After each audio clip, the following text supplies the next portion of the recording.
r/askreddit. Now that the 2010s decade is ending, which trends are the most regrettable? This isn't a prank. It's a social experiment wherein we're going to see if people get mad when we walk up to them and punch them as hard as we can. Punching somebody in the name of science. Study human reflexes. Being a D to people on camera for likes from strangers. That weird moustache trend that was popular around 2013. You know, when teenagers would have moustaches on the phone cases as jewelry and whatnot. Don't forget the nerd glasses. Also mermaid or unicorn-themed everything that was happening for a while. And bacon. Like, yeah, bacon's good, but damn, it's just a food. Clickbait, bait. The obnoxious challenge culture. A few were harmless and even helpful, like the Else Ice Bucket Challenge. It's the dangerous ones, like eating Tide Pods, that's stupid. That one time we had a clown problem. In 2016, the sentence "look out for the killing clowns while you go catch Pokemon" was completely valid. Well, it has to catch the kid. Gotta catch 'em all. Rebooting everything for the sake of nostalgia instead of coming up with new ideas. It's like post-postmodernism. Meta-modern. Coney, 2012. Seemingly endless stream of movie remakes and sequels. Most poor. Done mostly to make a quick, easy buck off the name of the previous movie, and sadly, most show a lack of creativity and original thinking. I'm curious when the superhero movie genre is going to start fading again. I admittedly enjoy a lot of them, but the past decade has clearly been an industry seizing upon a goldmine of profits. When you already have a story written for an action-based summer blockbuster and the formula to produce them has become more streamlined, there's no wonder why the explosion has happened. The industry has churned out movies so fast that we're into 8th and 9th sequels within just a decade. It's crazy. Hollywood has always operated this way. The public loved westerns in the 40s, so every studio got into cowboy movie production for 20 years. Later, it was gangster movies, and when the video rentals took off, cheaper genre, movies for horror and sci-fi fans flooded the market. 90s felt like all rom-coms, and now we are here. This too shall pass. Anti-intellectualism, refusing to believe experts in their field over some crazy person on the internet. I think it got worse this decade, and I hope we leave it here. And people deciding that they are an intellectual because they believe something strongly. I have always called this emotional logic vs rational logic, aka logic. This must be true because I feel it is. Social media making everyone feel like they need to be heard.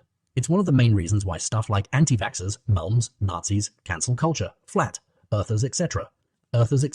Exists. Misinformation is just spread like a disease within echo chambers like that.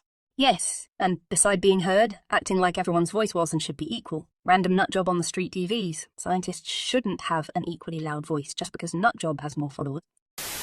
Social media influencers. You'll enjoy the 2020s since companies start to realize that their marketing budgets are way better spent at some influencer than to spread old-fashioned commercials. E-source. I'm paying influencers to use our product. I think original poster is referring to the "I have 1,000 followers" influencers, not the actual influencers. Anti-vaxxers. Comes under the rise of anti-intellectualism above. Before the internet, you had to go to an authority. You had to go to a doctor to see what was wrong with you and what medicine to take. Now, people want to think they know better. F all doctors because someone on some forum said that a vaccine gave their kid autism. F scientists and astronauts because someone said the Earth was flat. Midget spinners. Are the most interesting thing at the strip club. Highly overdrawn lips and eyebrows. Like, I can see where your real lip ended a half-inch back. The fake butt swollen lips also. I don't know why anyone thinks this makes them look better looking like plastic. Oh, God. I can't having stand the permanent duck face look. They look like they got their lips stuck inside a vacuum cleaner, or they had an allergic reaction to an egg they were sucking on or something. Don't I look hot? No, F no. You look like someone crossed your DNA with a lamprey. Facebook turning from a fun place to connect with friends to an anti-democracy data ghetto. And if an old friend wants to connect with you, she's more interested in trying to sell you something. Leggings, essential oils, weight loss products, makeup, jewelry, or recruiting you than in connecting with you. The rise of irresponsible journalism, the drop in civility, the drop in responsible use of social media. Also regrettable is the trend away from investigative journalism. Instead of researching deeply or looking into the history of a subject, we now have articles written about a tweet and then more articles about celebs' tweets about the original tweet. Millennials are killing the X industry often while completely missing that most of the millennials they're complaining about are years too young to be millennials, and that millennials aren't a single hive mind where everyone thinks the same. If we're talking about the death of shitty chain restaurants, I'm happy to take the blame. But Applebee's is dying. Where else will you pay full price for your Burger King quality food? Whatever the crap people are doing to their eyebrows, like the 2000s were bad for eyebrows, but I'm not sure the appropriate corrective measure was to go from having the least brow possible to having the most brow possible and drawing them on so precisely you look like an anime character.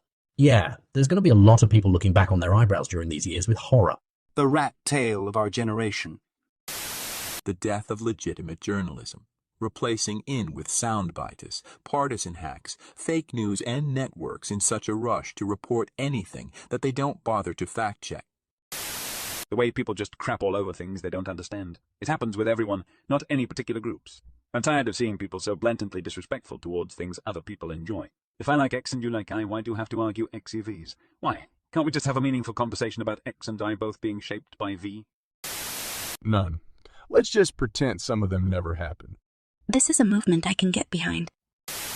Microtransactions in gaming has been unfortunate. I have a feeling a lot of people who got huge butt fat transfer procedures to look like a Kardashian are going to regret them in the coming decade. Body dysmorphia in general is a real bitch. And Photoshop and the ease of access to social media is really expert. The worst are the Instagram gym freaks that pretend like they got that butt from just exercising. Talk about false advertising. How meme culture turned into a contest to produce the coolest and funniest memes. Memes are also chewed up and spat out at ludicrous speeds rather than left to naturally die. And here I am still leaking mudkips. O'Reilly, you should have seen the layer of dust I needed brush off this one.